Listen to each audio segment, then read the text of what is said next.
سلام دوستان عزیز، به کانال یوتیوب یونیسکل خوش آمدین.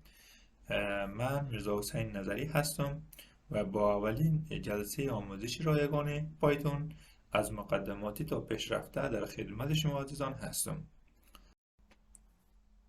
دوستان عزیز، همین قسم که شما در ویدیو مشاهده میکنین محتویات دوره آموزشی پایتون از شماره 1 تا شماره 6 است که به صورت سلسله مراتبی از شماره 1 تا شماره 6 میخونیم و تمام موضوعاتی که در اینجا شما میبینین گنجانیده شده شامل دوره مقدماتی و پیشرفته است.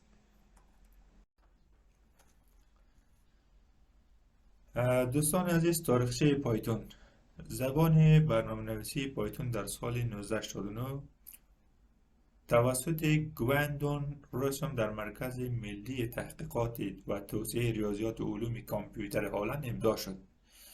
هدف از ایجاد این زبان این بود که یک زبان ساده و قدرتمند باشد که خوانایی و نوشتن آن بسیار آسان باشد.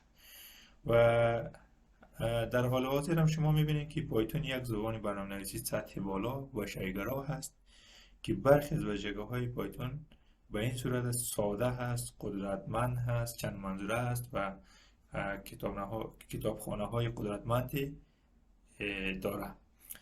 خب ساده به این معنی که ما میتونیم بسیار زبان برنامه‌نویسی پایتون به سادگی یاد بگیریم. قدرتمند یعنی ما میتونیم محاسبات پیچیده و دیتاهای بسیار بزرگ میتونیم روی پایتون کار بکنیم. چند منظوره هم ما میتونیم در زمینه های مختلف را از پایتون استفاده بکنیم و کتابخانه های قدرتمند پایتون هم شامل پانداس، اسپای، نمپای، تانسرفلو می باشه که بعضی از کتابخانه هایشان است و من کل یعنی تمامی کتابخانه های پایتون را اینجا نام نگرفتم. شما میتونین که جستجو بکنین کل تمام پایتون، تمام کتابخانه های پایتون را پیدا بکنین، مطالعه بکنین که برای چی به درد میخوره. خب این برای چی به درد میخوره؟ و در واقع برای محاسبات علمی، تحلیلی داده و یادگیری ماشین استفاده میشه. و برخی از کاربردهای پایتون هم به این صورت است که ما میتونیم برای توسعه وبسایت استفاده بکنیم، برای علم داده استفاده بکنیم که علم داده خودش شامل تحلیل داده، یادگیری ماشین و هوش مصنوعی میشه که به طور گسترده در این زمینه استفاده میشه. خب در ابتدا هم یادآور شدیم گفتیم که یادگیری پایتون آسان هست و قدرتمند و انعطاف پذیر هست. پایتون میتواند انتخاب ایدئال برای شما باشد.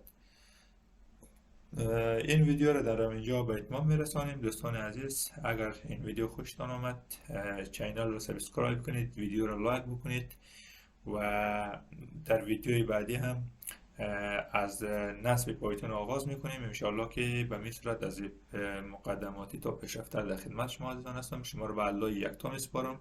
الله یار و نگهدار شما.